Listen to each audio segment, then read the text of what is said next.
لەم ماوەی ڕابردووە بە لەلایەن هێزەکانمانەوە سەرجەم بنکە و معاونەتەکانی بەڕێوەبەری ئاسایشی ڕۆژاوەوە ئەنجام درراوە و هەروەها لەلایەن بازگەی بانی مەقانەوە کە بریتین لەم ئیشانەی خوارەوە یەکەم گرتنی چەکداری داعش و ڕێخستنەکانی داعش ئەوانەی کە دزیان کردووە سنوورەکەمان و لێرە نیشتەجێ بوونە بە ناوەی ئاوارە و باوڵێن پەنابەرەوە بریتین لە 16 کەس کە ئەسیانیان لەوانە ڕەگەزی ئافرەتن.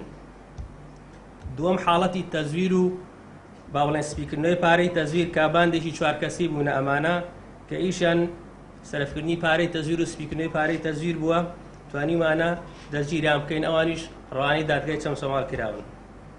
سێم حاڵەتی دزیکردنە کە 4 حاڵەتی دزیکردن بووە لە ماوەی ڕابردووە توانیمانە دەستگیریان بکەین و لە شوێنی ڕووداوەکە دەستگیر کراون. حاڵەتی مادەی هۆشبەر و بازرگانیکردن بە مادەی هۆشبەرەوە کە توانیمانە 13 کەس دەستگیر بکەین. چەمسەماڵ ناوچەیەکی گەرمە با بڵێن ئێمە نزیکین لە کەرکووکەوە چنورمان لەگەڵ هەولێرە هەیە لەگەڵ سلێمانی ناوچەیەکی بەرفراوانمان هەیە. هێزەکانی ئێمە کافین بۆ پاراستنی ئەمن و ئاسایشی شارەکە بەڵام کۆمەڵی حاڵەت هەیە کە پێشتریش باسمان کرد کە لە اختصاصی ئێمەیان نیە بەڵام هاوکاریەکە لای ئێمە مەسەلەن ئەو حاڵەتی زیکردن تەقەکردن کوشتن ئەمانەمووی اختصاصی پۆلیسە. زیادکردنی هێزی وابزان میشێکی باشە بتوانین بۆی سەیتەرە بکەین بۆ نێشتنی تاوانەکە. بەڵێ تەناو هاوکاردنی ئێمە